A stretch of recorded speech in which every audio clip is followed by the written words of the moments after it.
Et bonjour les amis, et bienvenue dans une toute nouvelle vidéo visite et découverte. Nous sommes dans le département de l'Ardèche, proche du Rhône qui est juste là, pour vous raconter l'histoire d'un village médiéval fortifié, niché sur les hauteurs, mais aussi celle de son église abbatiale avec sa structure imposante que fascinante. Alors, est-ce que vous êtes prêts? Bienvenue au village de Cruas.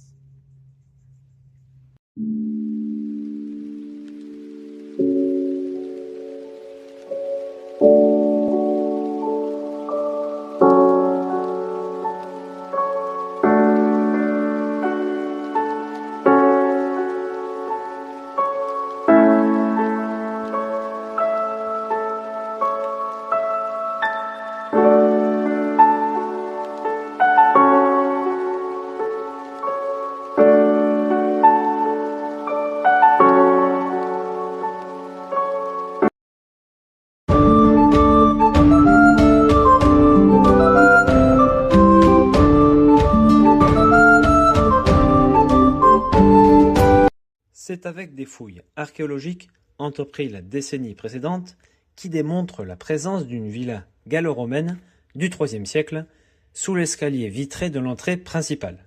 Ces restes sont examinés à la loupe par les archéologues qui ont permis de découvrir qu'un incendie du IVe siècle a ravagé la majorité de la villa qui sera rebâtie en édifice paléochrétien au Ve siècle à proximité d'une voie romaine appelé Antonin le Pieux, qui commence à Barjac dans le Gard, en passant par Alba Helviorum en Ardèche, où était la capitale du peuple gaulois, pour terminer jusqu'à Vienne en Isère. Mais aussi rejoindre bien plus tard les chemins de Saint-Jacques-de-Compostelle pour les pèlerins qui faisaient halte à la future abbatiale. La construction débute en 804 par les moines bénédictins placé sous l'autorité de Benoît d'Aniane, réformateur et comte de Maguelone. En 817, la création d'une constitution mentionne que les abbayes de Cruas et de Donzère resteront des lieux de prière qui ne donneront aucun argent pour l'empereur. Les archevêques d'Arles ont un droit de protection et de visite à l'abbaye, un privilège accordé par les rois de Provence. À son origine, l'abbatiale était composée de 3 nefs à 4 travées voûtées en berceau qui possédaient un imposant transept avec coupole sur trompe et de 3 absides semi-circulaires. Le sol du chœur et du transept surplombait de plus de 3 mètres celui des nefs qui couvrait une immense crypte transversale qui s'étendait sur la totalité du chevet. À l'ouest, la déclivité du terrain emmena les bâtisseurs à construire un escalier pour permettre de descendre dans l'église, le portail d'entrée se trouvant à même hauteur que le chœur surélevé. Du fait de son succès, de nombreux travaux sont répartis en 4 phases consécutives dans le sens d'est en ouest, qui sont entrepris à partir du XIe siècle avec une architecture unique en son genre qui comprend la nef et ses 5 travées recouvertes d'une voûte en berceau, d'où l'on distingue la présence d'un décor mural, principalement sur les murs de la 4e travée, où en ce temps-là, les églises étaient peintes. On peut remarquer aussi plusieurs fresques murales, dont celle sur le mur dédié à Saint-Sébastien, où l'on distingue 2 archers qui se font face pour le criblé de flèches. Saint-Sébastien, patron des forces de l'ordre et 3e patron de Rome, qui se trouve au centre, mais disparu de nos jours. Tout en bas sont représentés des animaux et un homme qui représente une scène de chasse qui fait référence à Saint-Hubert. À gauche, il y a un ange qui tient un encensoir où au centre on aperçoit Dieu en majesté présentant le Christ en croix, la colombe du Saint-Esprit et l'archange Saint-Michel à sa droite qui affronte un dragon. La tribune monastique avec ses voûtes, ses colonnettes et ses chapiteaux où seuls 2 exemplaires furent fabriqués en France. En dessous, il y a des voûtes qui supportent le tout par des colonnes arborant des chapiteaux diversement décorés, réalisés par d'autres tailleurs de pierre, d'où l'on peut constater dans les exécutions. Ces décors riches, travaillés et variés avec des motifs de végétaux, d'animaux, locaux avec des cordages marins faisant référence au Rhône sur celle-ci, bibliques avec l'arbre de la vie et le symbole de la tentation sur celle-là. Les clés de voûte en plafond sont aussi décorées, par exemple, une lionne se mordant la queue, ce qui signifie l'Éternel, sur celle-ci. La tribune haute, d'où l'on accède par des escaliers latéraux, les voûtes qui soutiennent la tribune par des colonnes arborant des chapiteaux aux décorations variées.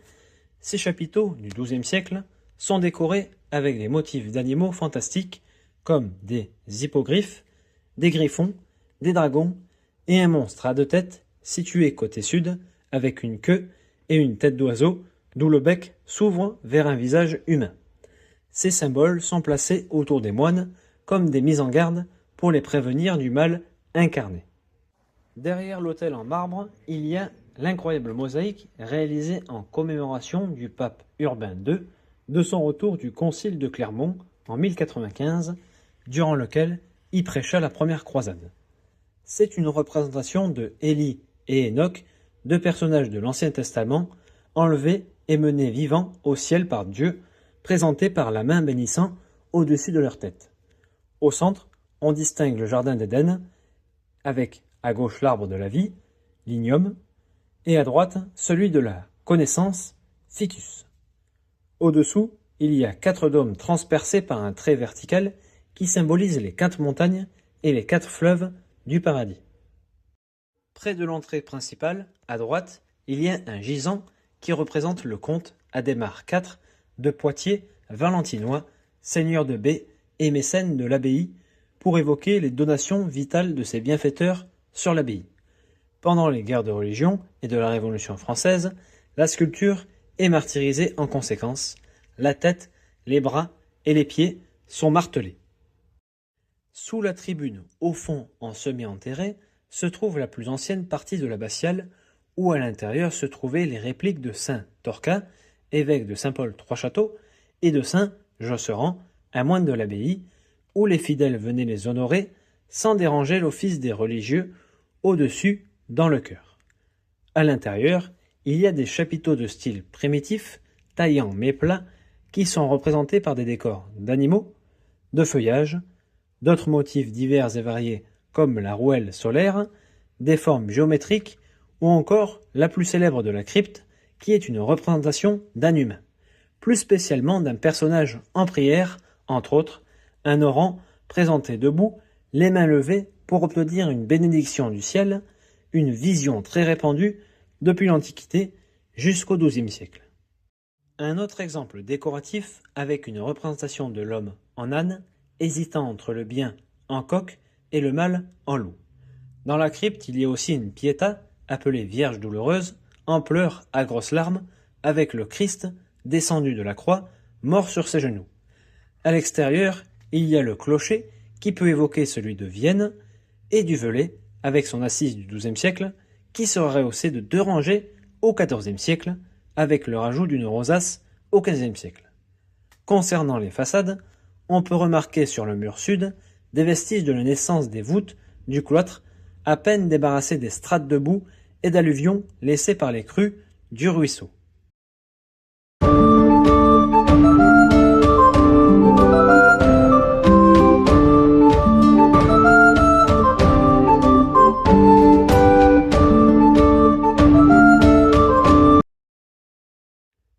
Face aux nombreuses crues violentes à répétition du ruisseau de la Crule, situé proche de l'abbatiale, qui causent des dégâts considérables à l'intérieur de l'édifice pour les moines impuissants, ils décideront de construire au IXe siècle la chapelle romane Saint-Benoît, dite secondaire, sur les hauteurs en flanc de colline, avec un petit oratoire qui servira pour l'abbé.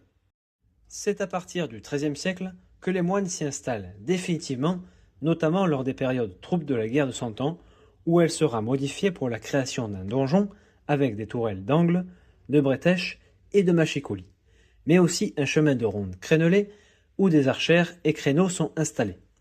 Les moines vivent dans un bâtiment à 2 étages, situé au sud de la chapelle, qui devient un palais perpendiculaire qui abrite un vestibule, la chambre de l'abbé, ainsi que le dortoir, mais aussi le rajout des cuisines et des écuries.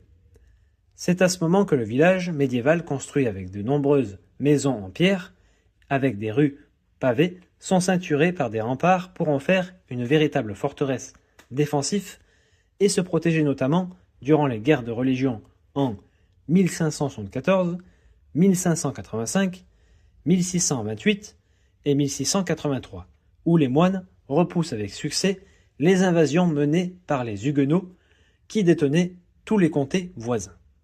Et réussissent à tenir férocement contre les assauts des protestants de Rouen jusqu'à la fin des combats où il ne restera plus que 6 moines dans l'enceinte.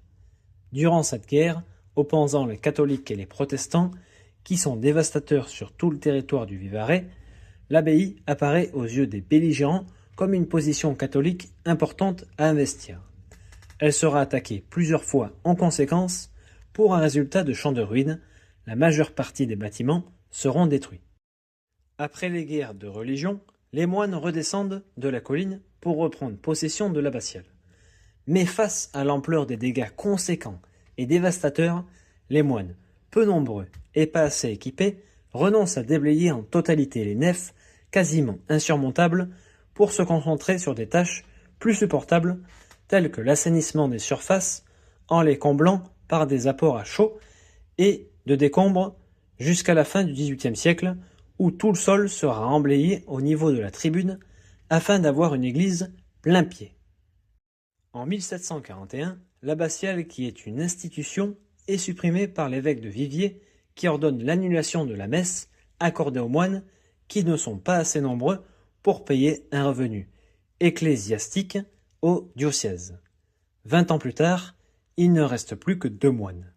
Lors de la Révolution française, pendant les mouvements révolutionnaires qui éclatent partout dans le pays, il ne restera plus qu'un seul moine qui disparaîtra peu après. Et l'abbatiale sera revendue comme bien national en 1794. Elle sera classée au monument historique le siècle suivant, en 1847, puis ce sera au tour du château en 1912.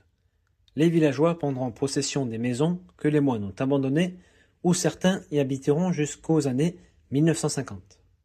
L'abbaye fera l'objet de plusieurs campagnes de fouilles archéologiques durant les années 1970 avec les 2 frères Payard, originaires du village, et Robert Saint-Jean, un archéologue de métier, qui entreprennent des sondages dans le bas-côté sud afin de repérer les niveaux de l'ancienne église. C'est 2 ans plus tard que débutent les premières fouilles de l'abbatiale.